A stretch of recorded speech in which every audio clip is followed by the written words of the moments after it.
Wisconsin schools have received their annual report cards today. The State Department of Public Instruction released performance evaluations for the 24 to 25 school year. WMTV's Cameron Kelly joins us live in studio. And Cameron, you took a look at report cards in southern Wisconsin. That's right. And the report cards give schools and districts a 1 to 5 score in each of 4 categories: achievement, growth, target group outcomes, and on track to graduation. A 5 equates to significantly exceeds expectations, and a 1 to fails to meet expectations. For us to get this feedback just really reinforces that the work that we're doing is the right work. The Middleton Cross Plains Area School District got a significantly exceeds expectations overall score from the Department of Instruction. Certainly focused on core academics, on literacy, mathematics, etc. We're also all about the whole child. 6 schools within the district significantly exceeded expectations, 4 schools exceeded expectations, and 1 school meets expectations.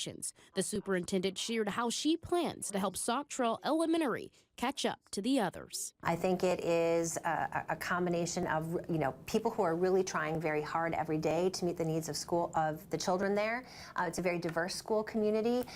Kids represent with a spectrum of needs, and so I think it is helping them have everything they need to really meet the needs of all the students who go to school there.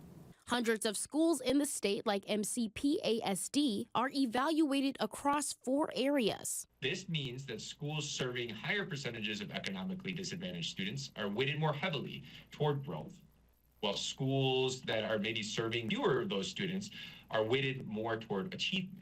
The largest district in Dane County, Madison Metropolitan School District, received a meets expectations overall score. 2 of its schools significantly exceeds expectations, 19 exceeds expectations, 19 others meets expectations, and 6 meets few expectations, while 1 school failed to meet expectations. Now a quick look at the state overall. Out of 378 public school districts, 94% met expectations or exceeded them overall. Live in studio, Cameron Kelly, WMTV 15 News. Cameron, thank you. The Janesville District is talking about their score during a board meeting, which started at the top of the hour about 2 minutes ago. The district earned a better score than they did last year.